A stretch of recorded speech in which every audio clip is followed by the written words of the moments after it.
గూడు కట్టుకోవటానికి ఒక మంచి చెట్టు కోసం వెతుకుతుంది రామచిలుక. పెద్ద కొమ్మలతో గుబురుగా ఉన్న చెట్టు దానికి చాలా నచ్చింది. అక్కడే గూడు కట్టుకోవాలనుకుంది. వెంటనే చిన్న చిన్న పుల్లలను ఏరటం మొదలుపెట్టింది.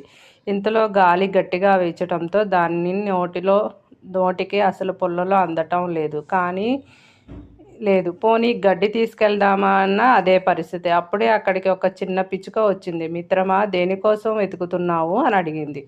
ఈ చెట్టు మీద గూడు కట్టుకోవాలని అనుకుంటున్నా, అందుకే పుల్లలు గడ్డి ఏరుతున్నా, కానీ గాలి వల్ల అసలు వాటిని పట్టుకోలేకపోతున్నా అంది రామచిలుక. అవునా, నేనేమైనా సాయం చేయాలా అని అడిగింది పిచ్చుక.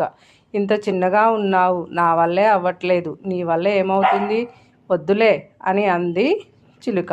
గూడు కావలసిన పుల్లలు ఎలా తీసుకురావాలా నాకు బాగా తెలుసు అంటూ రివ్వున ఎగిరిపోయింది పిచ్చుక.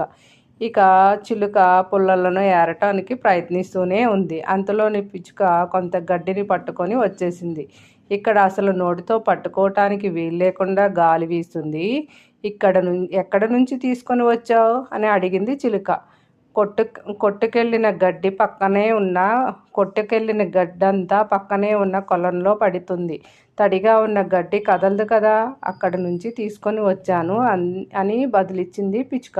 ఇక గూడు మొత్తం పూర్తయ్యే వరకు గడ్డి పుల్లలో తీసుకొచ్చి ఇచ్చింది పిచ్చుక. చిన్నదానివని నీవు ఏ పని రాదని అనుకున్నాను, కానీ కొన్ని పనులు చేయటానికి ఆకారం, వయసు కన్నా ఆలోచన ముఖ్యమని తెలియజేశావు. Thank you మిత్రం.